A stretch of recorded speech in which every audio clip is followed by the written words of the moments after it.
የሀገር ውስጥ ባለሀብቶችን በተለይ አምራች ኢንዱስትሪውን ከማገዝ አንጻር አዲስ ስትራቴጂ ይኖራችሁ ይሆን የሚል ነው። ከዛም ባለፈ ደግሞ ከሰብአዊ መብት አያያዝ ጋር ተያይዞ የእርሶ እንግዲህ የዛሬ ዓመት አካባቢ ወደ ስልጣን ከመጡ አንስቶ ከፍተኛ ተቀባይነት ነበሩት።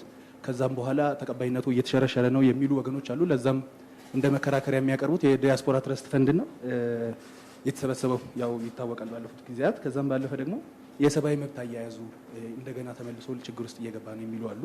የእስርም ጉዳይ እንደዚህ የመሳሰሉ ነገሮች ይጠቀሳሉና ከህግ ማስከበር ጋር ተያይዞ መንግስት ቁርጠኛ መሆን አልቻለም የሚሉት ነገሮች አሉና እዚህ ላይ ምንድነው የእርሱ አስተያየት? አመሰግናለሁ። ሰላማዊት ከፋና ቴሌቪዥን። የመጀመሪያው ጥያቄ በኢህአዴግ አባል ድርጅቶች መካከል አሁን ላይ ያለው ፖለቲካዊ መግባባት በምን ደረጃ ላይ ነው ማለት እንችላለን? አንዳንድ መግለጫዎች በድርጅቶቹ መካከል ያለው ልዩነቶች እንዳሉ የሚነሳባቸው አሉና ይሄ ፖለቲካዊ ሁኔታ ምን ደረጃ ላይ ነው የሚለውን በመንግስት በኩል ይታያል። ሌላው የወጪ ንግድ አፈጻጸም አሁንም ድረስ በደካማነቱ የሚገለጽ ነውና ይህንን ዘርፍ ለማሻሻል እየተወሰዱ ያሉ የታቀዱ ነገሮች ምንድናቸው? በተለይ ዘርፉን ከግብርና ጋር ለማስተሳሰር ምን እየተሰራ ነው የሚለውን በዚሁ አያይዘው የኑሮ ውድነትንም እንደዚሁ በዜጎች ላይ ያለውን ጫና ለመቀነስ መንግስት ምን እየሰራ ነው የሚለው የሚገልጹልኝ። አመሰግናለሁ። ክቡር ጠቅላይ ሚኒስትር፣ ከኦቤን ሃይማኖት እባላለሁ። ሁለት ጥያቄዎች ነው ያለኝ። አንደኛው ጥያቄ ያው በችግኝ ተከላው ላይ ህብረተሰቡ በርብርብ ዘምቷልና በችግኙ እንደተተከለ እንዳይቀር እንዲያድግ ኮሚቴ ተዋቅሮ ሊሰራ ምን ተቋቁሟል የሚለው ነው። ሁለተኛው ጥያቄ ደግሞ ከሲዳማ የክልል ጥያቄ ጋር ተያይዞ ብዙ ወንጀሎች በዛ አካባቢ እየተበራከቱ ነውና ያ ደግሞ ወደ ሌሎች ክልሎች እንዳይዛመት ምን እልባት ሊሰጠው ታስቧል ነው? አመሰግናለሁ። እሺ፣ አመሰግናለሁ። ብሩክ አብዱ እባላለሁ ከሪፖርተር ጋዜጣ። የመጀመሪያ ጥያቄ ምርጫን ይመለከታል።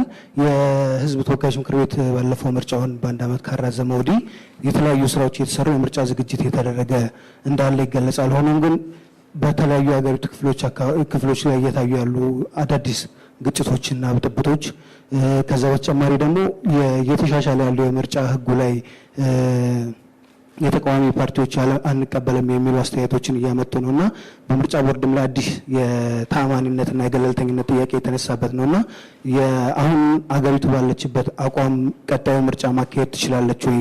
እየተደረጉ ያሉ ዝግጅቶችስ ይህንን ምርጫ ለማካሄድ ብቁ ያደርጉናል ወይ እንደ ሀገር የሚለው አንደኛው ጥያቄ ነው። ሌላው ደግሞ ያው እርስዎ የሚመሩት ፓርቲ ኢህአዴግ በ11ኛ ጉባኤ ላይ በወሰነው መሰረት ውህድና አንድ ፓርቲ ለመሆን እየተሰራ ነው ያለውና ይሄ በምክር ቤቱ አማካኝነት እየተጠናና ወደ ውሳኔም ለመሄድ እየተሰራበት እንዳለ ይነገራል። ይሄ ያለበት ደረጃ ምን እንደሆነ እስካሁን ድረስ አልተገለጸም። ምን ደረጃ ላይ ያለው? ከዛ በተጨማሪ ደግሞ ይሄን የመዋሃድ ሂደት ሙሉ በሙሉ የማይቀበሉት ከኢህአዴግ አባል ፓርቲዎች ሁሉ ሙሉ በሙሉ የማይቀበሉት አሉ ይባላልና እሱንስ እንዴት ነው ትሪት የሚያደርገው? መቼ ነው? እንዴት ነው ውህደት ውስጥ የሚደረገው የሚለው ነው። አመሰግናለሁ። በጣም የተነሱን ጥያቄዎች እንደየባህሪያቸው ለመመለስ ሞክራለሁ። የመጀመሪያው የፖለቲካ ጥያቄ በኢህአዴግ ውስጥ ያሉ ድርጊቶች ስምምነት ወደ ውህደት የመምጣት እና አጠቃላይ የኢህአዴግ ፖለቲካ ጤንነት ምን ይመስላል የሚለውን ለማንሳት እንግዲህ ሀሳቡ በስፋት የሚነሳው ከቅርብ ጊዜ ወዲህ ቲፒኤልኤፍ እና አዴፓ በመግለጫ መነጋገር ከጀመሩ በኋላ ወዴት እያመራን ነው የሚል ስጋት በስፋት እንደሚነሳ እኔም አውቃለሁ። አንድ የፖለቲካ ፓርቲ ማንኛውንም አክሽን ሲወስድ እንደ መስፈርት መያዝ ያለበት ሁለት መሰረታዊ ነገሮች አሉ። የመጀመሪያው ፖለቲካል ሞራሊቲ ነው፣ የፖለቲካል እሴት ነው። ይህንን አክሽን በመውሰዴ ይህንን ነገር በመናገሬ ከፖለቲካል እሴት አንጻር ምን ጥፋት ምን ልማት ሊያመጣ ይችላል ብሎ ማሰብ ይጠበቅበታል። ሁለተኛው አውትካም ነው። ከዛ ድርጊት በኋላ በውጤት ደረጃ ምንድነው ያስገኘልኝ ብሎ ማሰብ የእያንዳንዱ ፖለቲካ ፓርቲ ስራ ይሆናል። የቲፒኤልኤፍ መግለጫ የቲፒኤልኤፍ ድርጊት እና የቲፒኤልኤፍ ማንኛውም እንቅስቃሴ ለትግራይ ህዝብ ከሚያስገኝ ጥቅም አንጻር ከዚያም አልፎ ለኢትዮጵያ ህዝብ ከሚያስገኘው ጥቅም አንጻር ይመዘናል። አዴፓ የሚያወጣቸው ማንኛውም መግለጫዎች ለአማራ ህዝብ የሚያስገኘው ጥቅም ከዚያም አልፎ ለመላው ኢትዮጵያ ህዝብ የሚያስገኘው ጥቅም ይመዘናል። ከዚህ አንጻር የመግለጫ ምልልሱን ራሱን አስችሎ ማየት ይኖርብናል። ምን ፋይዳ አለው የሚለው እንደ ባህሪ ግን ብዙ አዲስ ባህሪ አይደለም። አዴፓና ቲፒኤልኤፍ በመግለጫና በይፋ ይነጋገሩ እንጂ ከዚህ በባሰ በዝርዝር እና በጣም ጠንከር ባለ መንገድ በመድረኮቻችን ነጋገር ነበር ከዚህ ቀደም። አሁን አጠቃላይ የፖለቲካ አውዱ መቀየር ጋር ተያይዞ በይፋ ማንኛውም ነገር መነገር ከመጀመሩ ጋር ተያይዞ በመግለጫ ልክ መጥቷል። መግለጫ መሆኑን ምን ፋይዳ አለው ምን ፋይዳ የለውም የሚለውን ከማንሳቴ በፊት ቲፒኤልኤፍ ከአዴፓ ጋር አዴፓ ከኦዲፒ ጋር የሚሰራው ለራሱ ሲል ነው። እያንዳንዱ የፖለቲካ ፓርቲ የራሱ ዓላማ፣ የራሱ ፍላጎት፣ የራሱ መሻት አለ። ያን ፍላጎቱን ያን ሐሳቡን ለማሳካት አጋር ሊሆነው የሚችል ሐሳቡን ተጋርቶ ወደፊት የሚያደርገውን ጉዞ ድጋፍ ሊሰጠው የሚችል አጋር ይፈልጋል። ስለዚህ ቲፒኤልኤፍ እና አዴፓ ከዚያ በፊት ሄደን በኢትዮጵያ ውስጥ ካሉ ፓርቲዎች ሁሉ በላይ በትብብር በወንድማማችነት ስሜት ለረጅም ዓመታት አብሮ ታግለዋል። እነዚህ ኃይሎች የታገሉበት ዋና ዓላማ ለህዝባቸው ልማት፣ ለህዝባቸው ሰላም፣ ለህዝባቸው ዲሞክራሲን ለማምጣት ነው። ይህ ዓላማ በተሟላ መንገድ በሁለቱም ህዝቦች ላይ አልተሳካም። ዓላማቸው እስካልተሳካ ድረስ ዓላማቸው በጉዞ በስኬት ሂደት ላይ እስካለ ድረስ ተጨማሪ የጋራ ጥረት ማድረግ ይኖርባቸዋል። ተጨማሪ ጥረት ሲያደርጉ ግን በየመሃሉ ንትርክ አይፈጠርም ማለት አይደለም። እንኳን ፖለቲካ ውስጥ በየትኛውም መስኩ ስንሳተፍ እንደዚህ አይነት ንትርኮች ያጋጥማሉ። እነዚህ ንትርኮች በሰለጠነ መንገድ በንግግር በውይይት እየፈቱ መሄድ ያስፈልጋል። አንዳንዴ የፖለቲካ ፓርቲዎች ንግግሮቻቸውን ደብቀው ይነጋገራሉ። ለህዝብ ይገለጥ ቅድም ባነሳሁት ክራይቴሪያ እምብዛም ጥቅም የሌለው እንደሆነ አንዳንዴ አቋሞቻቸውን ህዝባቸውን ለማሰለፍ ለማስከተል ግልጽ ያደርጋሉ። የቲፒኤልኤፍ እና የአዴፓ ምርጫ ስንመለከት በዚያ መንገድ ባይሆን ይመረጥ ነበር የሚል ሐሳብ ብዙዎች ያነሳሉ። እኔም እስማማለሁ።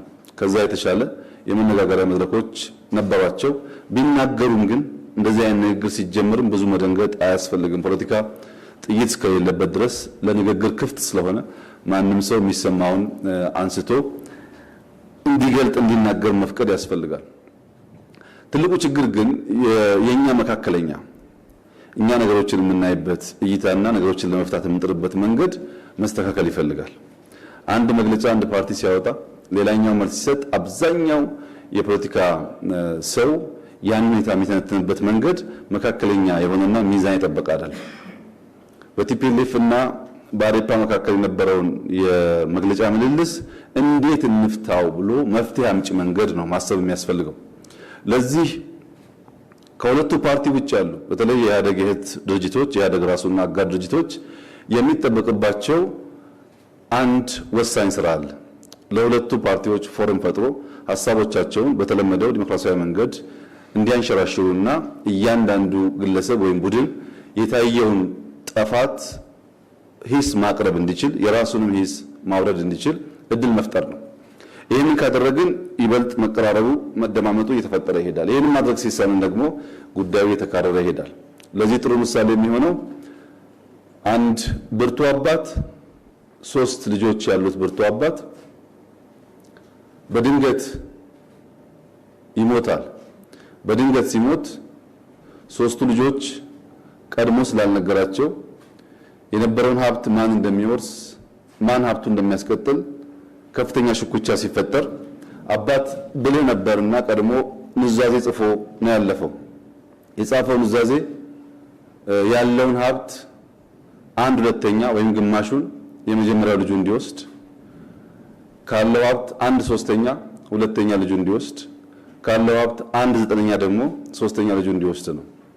አጠቃላይ ይህ ግለሰብ የነበረው ሀብት 17 ግመሎች ነበሩ። 17 ግመሎች 1/2 አይመቹም። እንደምታውቁት 8ም 9ም መሆን አይችሉም። ለ1/3 አይመቹም። ለ1/9 አይመቹም። ለ1/2 ሲሆኑ 8 ተኩል ይሆናሉ። ለ1/3 ሲሆኑ 5 ተኩል ይሆናሉ። ለ1/9 ሲሆኑ ደግሞ 1 ተኩል በላይ ይሆናሉ። ሙሉ ግመል ማግኘት አይቻልም። በቤተሰብ ውስጥ ከፍተኛ ንትርክ፣ ጭቅጭቅ፣ ምናልባትም መፍትሄ ካላገኘ ወንድማማችን የሚያጋድል ችግር ሲያጋጥም ወደ አካባቢያቸው ወዳለ ብልህ ሰው ይሄዳሉ። ይህ ብልህ ሰው ጥያቄያቸውን ካደመጠ በኋላ 17ቱን ግመሎች እንዲያመጡለት ይመክራቸዋል። 17ቱን ግመሎች ካመጡለት በኋላ የራሱን አንድ ግመል ጨምሮ ሰጣቸው። 18 ግመል ካደረገ በኋላ በቅድሙ ንዛዜ መሰረት ለመጀመሪያው ልጅ 1/2ኛውን 9ኙን ግመል ሰጠው። ለሁለተኛው ልጅ በንዛዜ መሰረት 1/3ኛውን 6 ግመል ሰጠው። ለሶስተኛው ልጅ በንዛዜ መሰረት 1/9ኛውን 2 ግመል ሰጠው። ሶስቱ ሰዎች የመጀመሪያው 9 ቀጥሎ ያለው 6 የመጨረሻ 2 ሲወስዱ 17 ግመሎቻቸውን ይዘው ሄዱ። አንድ ቀድሞ የሰጣቸውን ግመል ለራሱ አስቀረ። በዚህ መንገድ መፍትሄ መካከለኛ ነገር ፈልገን ችግር መፍታት ከቻል በፓርቲዎች መካከል በህዝቦች መካከል ያሉ ጉዳዮች እየተፈቱ የሚሄዱ ይሆናል። መካከለኛ ሚዛን ስንስት ግን ቅራኔ የተካረረ ስለሚሄድ በዚህ አግባብ ኢህአዴግ ይፈታዋል የሚል እምነት ነው ያለን። ከዚሁ ጋር ተያይዞ የፓርቲ ውህደትን በሚመለከት ቀደም ሲል ሲገለጥ እንደነበረው ለረጅም ጊዜ ጥናት ሲጠና ቆይቷል። በቅርቡም ሰፋፊ ውይይቶች ስናደርግበት ቆይተናል። የውህደቱ ጉዳይ መቼ ይሁን፣ እንዴት ይሁን፣ በምን አግባብ ይሁን የሚል ጥያቄ ከማንሳት ውጪ በሁሉም ፓርቲዎች ውህደት አያስፈልግም የሚል አቋም እስካሁን አልተንጸባረቀም። እስካሁን ያለው የሚነሱ ሾዎች አሉ፣ ቀድመን ማድረግ የሚገባን ስራዎች አሉ ብሎ የሚያነሱ ግለሰቦች አሉ። ያና ይሄ ቢደረግ ብለው ሐሳብ የሚሰነዘሩ ሰዎች አሉ። ውህደት አያስፈልግም የሚሉ ግን የሉ። ኢትዮጵያ አሁን ባለችበት ሁኔታ፣ ኢህአዴግ አሁን ባለበት ሁኔታ ራሱን አድሶ ራሱን አዘጋጅቶ በአዳዲስ ሐሳቦች ራሱን አስታጥቆ የነበረውን ችግር ቀንሶ ወደፊት ለመሄድ የፓርቲ ውህደት በጣም አስፈላጊ ነው። ይሄም ይከናወናል የሚል ሙሉ እምነት ነው ያለኝ። ይሁን እንጂ የፓርቲ ውህደት የጥቂት ግለሰቦች ወይም ፓርቲዎች ፍላጎት ሳይሆን የሁሉንም ፓርቲዎች ሐሳብና ፍላጎት ማካተት ማግባባት ስላለበት ሰፋፊ ውይይቶች እናደርጋለን። በተለመደው መንገድ ይህንንም ቻሌንጅ አልፈን አንድ ውህድ ኢትዮጵያን ወደ ብልጽግና የሚወስድ ኢትዮጵያን ወደ ሰላም የሚወስድ የሚያሸጋግራት ፓርቲ ይዋሃዳል፣ ይፈጠራል የሚል ሙሉ እምነት አለኝ። ከፓርቲ ከኢህአዴግ ጉዳይ ውጪ ከሰብአዊ መብት ጋር እና ከተቀባይነት ጋር ተያይዞ የተነሳው የተለየ ተቀባይነት እንደነበረኝ አሁን ደግሞ የተቀባይነት ማነስ እንዳለ ለመግለጥ የሚሞከረው ሁለቱም በመረጃ በዳታ ላይ ተመሰረተ አይደለም። መጀመሪያም ተቀባይነት ሲባል ማን ዳታ ሰብስቦ ነው ተቀባይነት እያለ ያለው? አሁን ደግሞ ማን ዳታ ሰብስቦ ነው ተቀባይነት የለም እያለ የሚለው ጉዳይ ያከራክራል። የሆነ ሆኖ እኔም የለውጥ አጠቃላይ በለውጥ ሐሳብ ሀገር እየመራ ያለው ድርጅትና ስብስብ ከነበረው አቋም በሰብአዊ መብትም ይሁን በማንኛውም ጉዳይ ከነበረው አቋም የተቀየረ ነገር የለም። የዲያስፖራ ትረስት ፈንድ ጋር ተያይዞ ለመጣው ዲያስፖራዎች ማድረግ የሚችሉትን አድርገዋል። ከዛ በላይ ማድረግ ይችሉ ነበር ያልነበረ የሚለውም ብዙ እውቀት የለኝም። መዋጮ ከጥቂት ወራት በፊት ነው እየቀዘቀዘ የመጣው። ምናልባት ከፖለቲካ ሁኔታ ጋር ተያይዞ ከሆነ መጀመሪያውኑ እኔን ከመደገፍ ጋር መያያዝ የለበትም፣ እኔን ከመቃወም ጋር መያያዝ የለበትም። የትኛውም ሀገር ዲያስፖራ እንዳደረገው በጋራ ሆኖ በጣም ትንሿን ነገር በመደገፍ የሀገራቸውን ልማት ማፋጠን አንድ፣ አሊያም ደግሞ በኢንቨስትመንት መልክ ሰብሰብ አድርገው ገንዘባቸውን ኢንቨስት ማድረግ ወደፊትም ይጠበቃል። ማንም መንግስት ሲመጣ ይሄንን ማድረግ ከዲያስፖራ የሚጠበቅ ነገር ነው። እኔን ሲደግፉኝ የሚያዋጡ እኔን ሲቃወሙኝ የማያዋጡ ከሆነ ያ ብር ወደ እኔ ኪስ የሚገባ ነው ማለት ነው።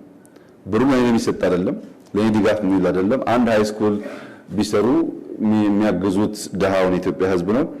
ከተቀባይነት ጋር ትስስር የለም። ተቀባይነት አለ የለም የሚለው ወደፊት በተግባር ማየቱ ይሻል ይመስለኛል። ሰብአዊ መብት አያያዝ ጋር ተያይዞ አዲስ ነገር የለም። ሰብአዊ መብት አያያዝ ጋር ምንም ከነበረን አቋም የተዛነፈ የተለየ ነገር እየተካሄደ አይደለም። አሁንም ጨለማ ቤት የለም። አሁንም ጥፍር አይነቀልም። አሁንም ሰው አይገረፍም። በህግ አግባብ ይያዛል፣ በህግ አግባብ ይፈታል። ሰብአዊ መብት ላይ የጀመርነውን የዲሞክራሲ አውድ የማስፋት ነገር ከማስፋትና ከማዘመን ውጪ ወደ ኋላ የተመለሰ ነገር እና ብንፈትሸው የሚያስብል ነገር የለም። የህግ ማስከበርን በሚመለከት ህግ መከበር አለበት ብለው ጥያቄ የሚያነሱ ሰዎች አሉ። ነገር ግን ህግ ማስከበር ቂም ከመበቀል ጋር ተለያይቶ መቀመጥ አለበት። ሁሉም ሰው እዛ ማዶ ያለውን ወንጀለኛ ነው ህግ አልተከበረም የሚለው እንጂ የራሱን ወንጀለኛ አጋልጦ ለመስጠት ብዙም ብርቱ የሆነ ከባቢ የለም። የማይፈልገውን ሰው ለማስጠየቅና ለማሳሰር ሲል ነው የህግ የበላይነት የሚነሳው። በዚህ ጉዳይ እኛ ዳተኛ የመሰልንበት ዋናው ምክንያት ራቅ ብለው በግልጽ ከሚናገሩ ከሚቃወሙ በላይ በአካባቢያችን ሆኖ በየዕለቱ ስራቸውን በትክክል ባለመስራት አደናቃፊ ነገሮች በመፍጠር ለውጡ በሚጠበቀው ስፒድ እንዳይጓዝ የሚያደርጉ በጣም በርካታ ሰዎች አሉ። ይህን ሁሉ ህግ ማስከበር ብንል ኢትዮጵያ ውስጥ ምናልባት በቅርቡ የተከልናቸው ችግኞች ካልሆኑ አብዛኛው ሰው ታሳሪ ነው የሚሆነው። አብዛኛው ሰው ተከሳሽ ስለሆነ ይሄኛው ያኛውን ይከሳል፣ ያኛው ይሄን ይከሳል፣ ወንጀለኛ የለም የሚል እሳቤ የለም። እንደዚህ አይነት የችግር ወቅት ዳተኛ ቢመሰልም በአስተውሎት ማለፍ ስለሚያስፈልግ አብዛኛውን ነገር ትከሻችንን ሰፋ አድርገን ለመሸከም እንሞክራለን። ነገር ግን ቤዚክ ፕሪንሲፕሎች እንደተጠበቁ የሚቀጥሉ ይሆናል። ምርጫ ጋር ተያይዞ ህጉ ተቀባይነት አላገኘም የሚለው ብዙ መረጃ የለኝም። ህጉ ማሳተፍ የሚገባውን ሁሉን ኃይል አሳትፎ ነው እየተዘጋጀ ያለው። ሲመጣም ረቂቁ በርካታ ምሁራን ከምርጫ ቦርድ ጋር ሆነው ያዘጋጁት ነው። እንደ ሌሎች ህጎች በመንግስት ሙያተኞች ብቻ የተዘጋጀ ህግ አይደለም። ከዚያም በኋላ ሰፋፊ ውይይቶች ተካሂደውበታል። አሁንም ፓርላማ ላይ ውይይት እየተካሄደበት ነው የሚገኘው። ከቀደመው ሁለቱንም የተቋሙንም ማቋቋሚያ አዋጅ የምርጫውንም ህግ ደምሮ ከያዘው ህግ በብዙ መልኩ የሚሻል ህግ ነው። አልቀበልም የሚል ኃይል መኖሩ እርግጠኛ አይደለም። ግን ህግ አልቀበልም ማለት አይቻልም። ህግ አውጪው አካል ህግ ካወጣ ህጉ ብትስማማም ባትስማማም በዛ ህግ ስር መገዛት የግድ ነው የሚሆነው። እንደዛ አይነት ሳይመኖሩን በደንብ ባላቅም ካለም ግን ህግ አልቀበልም ህግ እቀበላለሁ ተብሎ ተመርጦ የምትቀበለውን ህግ የምትኖርበት የማትቀበለውን ህግ ደግሞ የማትኖርበት አይነት አሰራር እምብዛም አይኖርም። ምርጫን በሚመለከት ይካሄዳል ወይ አይካሄድም የሚል ሰፋፊ ሐሳቦች ሲነሱ ይደመጣል። የኢህአዴግ ስራ አስፈጻሚ ከአንድ ወር ተኩል በፊት በነበረው ውይይት ዘርዘር ያለ ሰነድ አዘጋጅቶ በጽሁፍ ተወያይተውበታል። ምርጫውን በሚመለከት ምርጫ አስፈላጊነቱ፣ ህጋዊነቱ፣ በወቅቱ መደረጉ ያለው ጥቅምና ጉዳት በሚመለከት ዝርዝር ውይይት አካሂደናል። በውይይታችን ብቻ ሳይሆን በተግባራችንም እንዳሳየነው ምርጫ አይደረግ የሚል እንድምታ አልነበረንም። ምርጫ አይደረግ የሚል ሐሳብ ቢኖረን እስካሁን ከተደረጉ የምርጫ ዘመኖች በሙሉ ተደምሮ የሚሻል በጀት ለምርጫ ቦርድ ማቅረብ ባላስፈለገ ነበር። ዘንድሮ ያዝነው በጀት 5 ወቅት ከዚህ ቀደም ካደረግናቸው የምርጫ በጀቶች ይበልጣል። ምርጫ ቦርድ የህግ ማሻሻያ የህግ ሪፎርም ሲያነሳ በፍጥነት ህግ ማሻሻል ባላስፈለገ ነበር። የምርጫ ቦርድ አባላት እናንተም እንዳያችሁት ሙሉ በሙሉ በሚባል ደረጃ የተቃዋሚ ፓርቲዎችን ሐሳብ ኢንተርቴን ለማድረግ ተሞክሯል ቦርድ ሲቋቋም። ነገር ግን ምርጫን በሚመለከት መራዘም አለበት ብለው የሚያስቡ ሰዎች እና ምርጫ መደረግ አለበት ብለው የሚያስቡ ሰዎች ሁለቱም ወገኖች የራሳቸው እውነት አላቸው።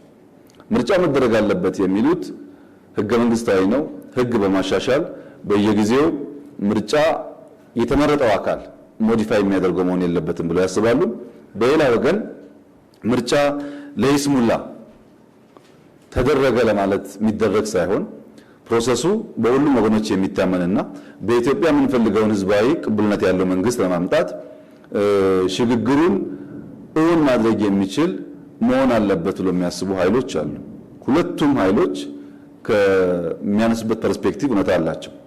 እኛ ያየንበት መንገድ ምርጫው ይሸጋገር ሲባል አንዳንድ ተንታኞች ወይም አንዳንድ ሐሳብ አመንጪዎች መንግስት ምርጫውን ቢያራዝም ኢሌጂቲሜት ይሆናል፣ ጠቅላይ ሚኒስትሩ እንዴት ይሆናሉ ብሎ የሚያስብ ሰው የምርጫ ማራዘም ህግ በውል ካለመገንዘብ የሚነሳ ነው። ምርጫ የሚራዘም ከሆነ የጠቅላይ ሚኒስትሩ እድሜ አይደለም የሚያራዝመው። በኔ ካቢኔ ውስጥ ግማሽ ያህሉ የፓርላማ አባል ተመራጭ አይደሉም።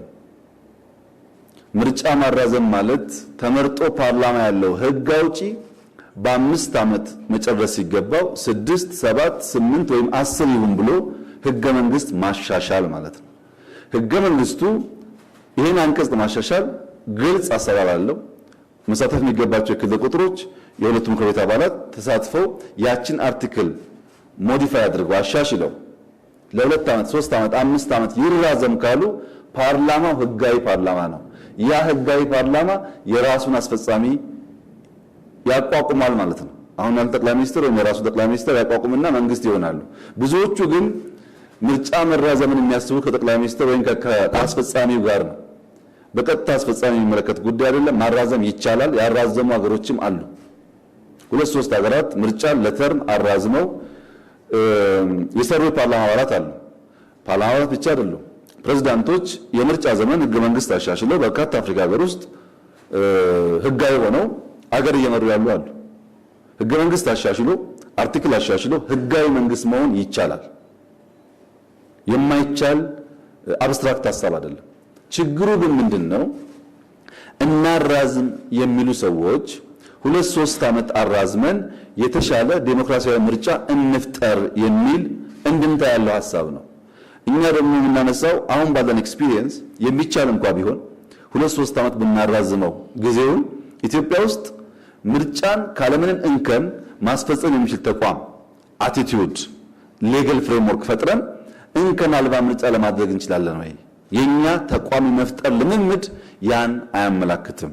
ለዚህ ብለን ህገ መንግስት ወደ ማሻሻል የራስን የፓርላማ ቆይታ ወደ ማራዘም ከምንሄድ በወቅቱ ብናደርግ ይሻላል የሚል ሐሳብ ኢህአዴግ በጥቅሉ የነበረው ሐሳብ ነው።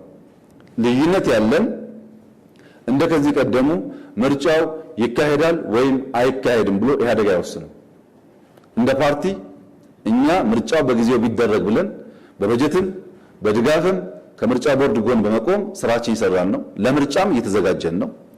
ነገር ግን የተለያየ ሐሳብ ያላቸው ፓርቲዎች በምርጫ ቦርድ በጋራ በጥምር በምንገናኝበት መድረክ አጀንዳው ተይዞ ሐሳቡ ኢንተርቴን መደረግ አለበት። ያ ከሆነ ፕሮሰሱን ውጤቱንም ያሳምረዋል። ይሁን ህገ መንግስታዊ መደረግ አለበት ብለን ብዙዎች ሳይቀበሉት እንዲደረግ ብንወስን ከውይይት ውጭ ብንወስን ፕሮሰሱን ያበላሽብናል። እንቁላል 2 ጊዜ ልደቷ ይባላል። አንድም ዶሮ አንድም እንቁላል ስትል አሊያም ጫጩቱ ሲጣል ነው።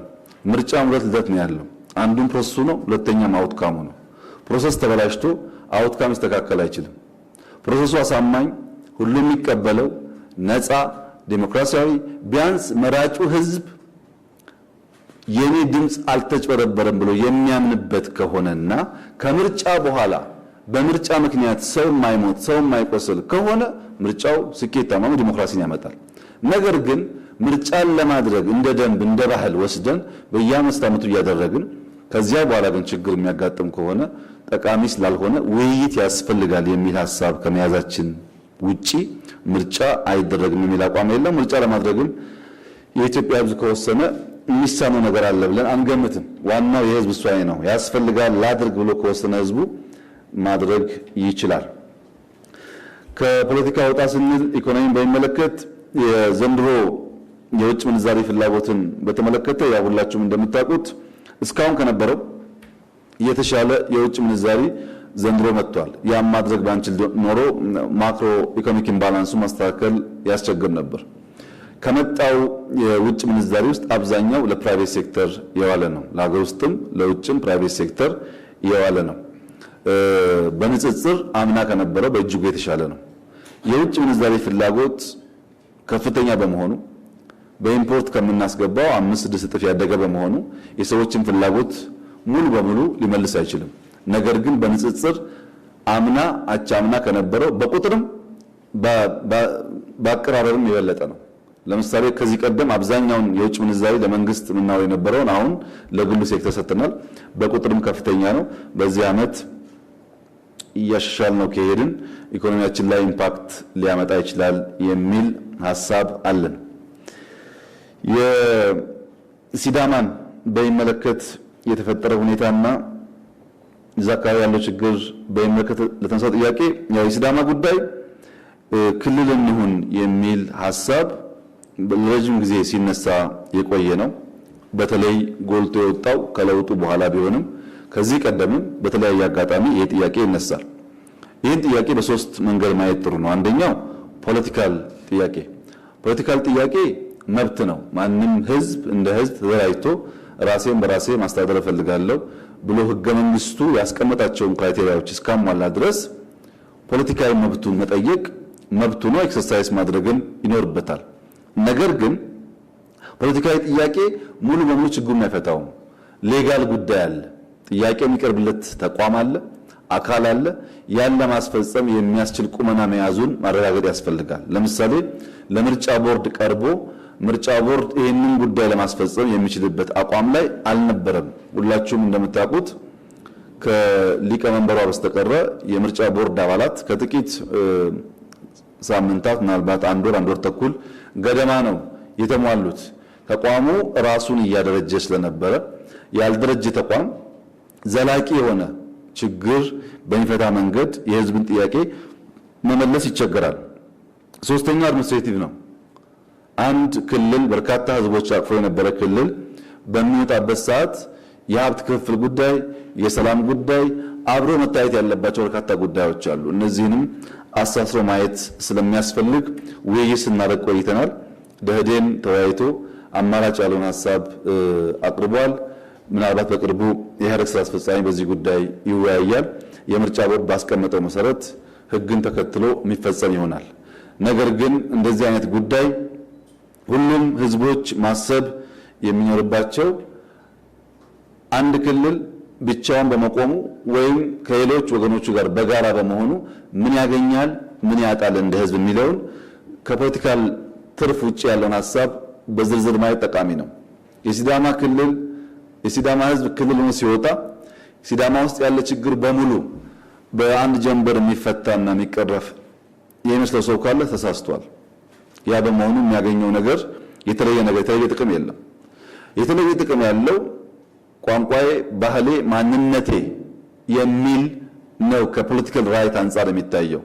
አሁን ባለው የደቡብ አሰፋፈር ደግሞ የትኛውም ዞን ቋንቋውን፣ ባህሉን፣ ማንነቱን ያከብራል። በሲዳማም እንደዚሁ እስካሁን በነበረው ሁኔታ በሲዳማ ዞን ውስጥ በራስ ቋንቋ መጠቀም፣ የራስ ባህልን ማሳደግ የተከለከለ ጉዳይ አልነበረም። የሆነ ሆኖ የህዝብ ጥያቄ ከሆነና ህዝቦች በትክክል የሚያምኑበት መሆናቸውን በድምጻቸው ካረጋገጡ ህግን ተከትሎ የሚፈጸም ይሆናል። ችግኝ ተከላን በሚመለከት ችግኝ ተከላው በመጀመሪያ ደረጃ ኢትዮጵያ በርካታ የደን ሽፋን የነበራት ከጊዜ ወደ ጊዜ ያ ደን እየተመናመነ የመጣባት ሀገር ናት።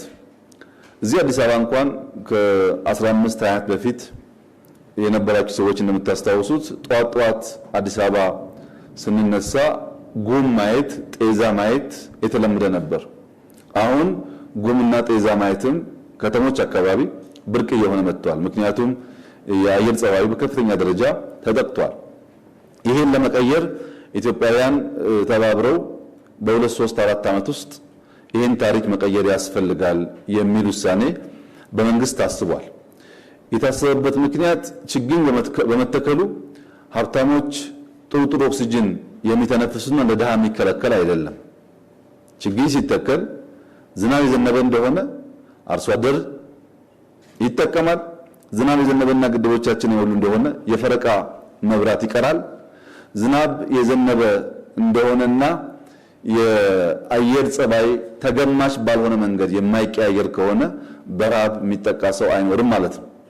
ካልዘነበ ግን ዘንድሮ እንዳጋጠመን ግድብ ይቀንሳል፣ መብራት ፈረቃ ይሆናል። ያኔ ጄኔሬተር ያላቸው ሰዎች ይጠቀሙናል፣ ድሃው ግን ይጎዳል። እርሻውም እንደዚሁ። ችግኝ መትከላችን ሁላችንም የሚጠቅም ነገር ነው።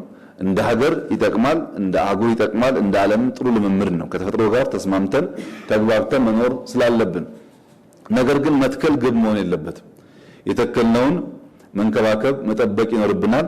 የነበረው ናሽናል ኮሚቴ አንደኛ የተከልናቸውን ከዚህ ቀደም ከነበረው ልምምድ በተሻለ ማብቀል፣ መንከባከብ እንዲችል ስራውን እንዲቀጥል ተደርጓል። ሁለተኛ ለሚቀጥሉ ዓመትም ሰፊ ዝግጅት ተደርጎ ተጨማሪ ስራዎች እንዲሰሩ ከወዲሁ ስራ ጀምረናል። አምናም ቀደም ብለን የጀመርነው ዘንድሮም ቀደም ብለን በመጀመር ይሄ ጉዳይ ባህል የሆነ ከሄደ ኢትዮጵያን ግሪን ማድረግ ይቻላል። አሁን እንደምታዩት አዲስ አበባ ውስጥ ዛፎች የሚታዩ ከሆነ በሰው ግቢ የሚታዩ ናቸው። ከሰው ግቢ ውጪ ብዙ አይታይምና ፓርኮች እያሰፋን ከግቢ ውጪ ያሉ ቦታዎች ዛፍ እየተከልን ከሄድን ሁላችንም በጋራ የሚጠቅመን ሐሳብ ይሆናል። ከችግኝ በፊት ዳቦ ፋብሪካ ይቀድማል፣ ከችግኝ በፊት ፋብሪካ ቢተከል ይሻላል፣ ከችግኝ በፊት ፎቅ ቢሰራ ይሻላል የሚሉ ሰዎች አሉ። ከምንኖርባት ፕላኔት በፊት ምንም አያስፈልግም። ፕላኔቷ ካለች ፎቁ ይሰራል፣ ፕላኔቷ ካለች ፋብሪካ ይሰራል። ፋብሪካውን ሰርተን ፋብሪካው የምትሸከመው ፕላኔት የተዛባችን የጠፋች እንደሆነ ያ ሁሉ ይበላሻል እና ትርፋማ የሚያደርገው የተለየ አካል እንዳለ አስቦ አቃቂር ማውጣት ሳይሆን ልክ እንዳሳየን በተባበረ ክንድ ማስቀጠል ይኖርብናል። ይሄን መንግስት ተቋማዊ በሆነ መንገድ ይሰራበታል። በዚህ አጋጣሚ የኢትዮጵያ ሕዝብ ለመላው ዓለም አስተማሪ በሆነ መንገድ በአንድ ድምፅ በመደመር እሳቤ የችግኝ ተከላውን አስደማሚ በሆነ መንገድ ለመፈጸሙ ከዚህ ቀደም ያመሰገንኩ ቢሆንም አሁንም በተጨማሪ ማመስገን እፈልጋለሁ። ስፔሲፊካሊ ደግሞ የሚዲያ ተቋማት ከሌላው ስራዎቻችሁ በተለየ በጣም ፈጠራ የታከለበትና ይህንን ትልም እንዲሳካ የሚያደርጉ ድንቅ ስራዎች ሰርታችኋል። የሚዲያ ተቋማት በተለየ መንገድ አርቲስቶች ሙሽራ ሆነው ችግኝ ለመትከል የወጡ አካል ጉዳተኛ ሆነው ችግኝ ለመትከል የወጡ ሰዎችን በድጋሚ ማመስገን እፈልጋለሁ። ይህ ጀግንነት፣ ይህ ብቃት በሌሎች አውዶች መደገም ከቻሉ የኢትዮጵያን ብልጽግና ማረጋገጥ የሚያስችል መሰረት ይሆናል የሚል እምነት አለኝ። አመሰግናለሁ።